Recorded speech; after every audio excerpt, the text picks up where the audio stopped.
always ask me where I'm from, and it always makes me want to laugh, because how in the world do I answer this question? I was born in Ethiopia. I'm a missionary twin. And then I lived in Ontario for a year, and then I lived in New Brunswick for 14 years, and then I lived in Washington, D.C. for a year, and then I lived in New Hampshire for 7 years, and then I lived in South Carolina for 20 years. So it's very hard to say, and now I'm back in New Brunswick living here, so how do I tell people where I'm from? And then they also asked me to tell them a little bit about myself. So the answer to that is, I was born a missionary kid.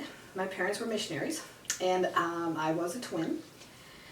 And I've experienced quite a bit. Moving back from Ethiopia was very traumatic for me.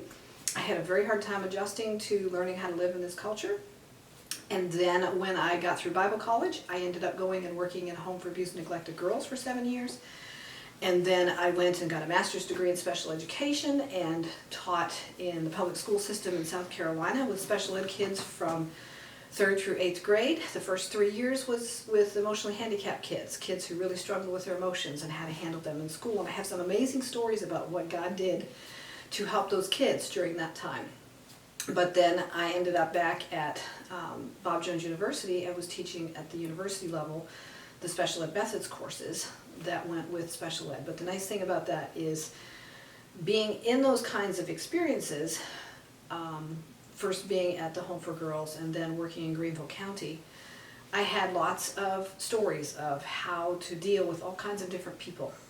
And I'm very thankful that God has built those kinds of things into my life to teach me how to encourage other people.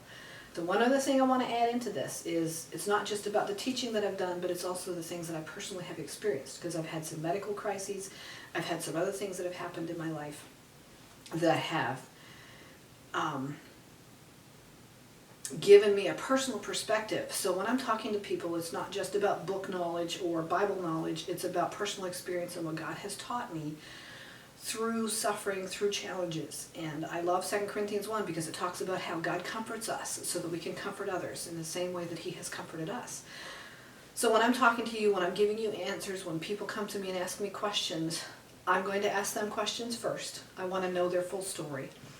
And then I will answer them based on the things that God has given to me and how He has comforted me.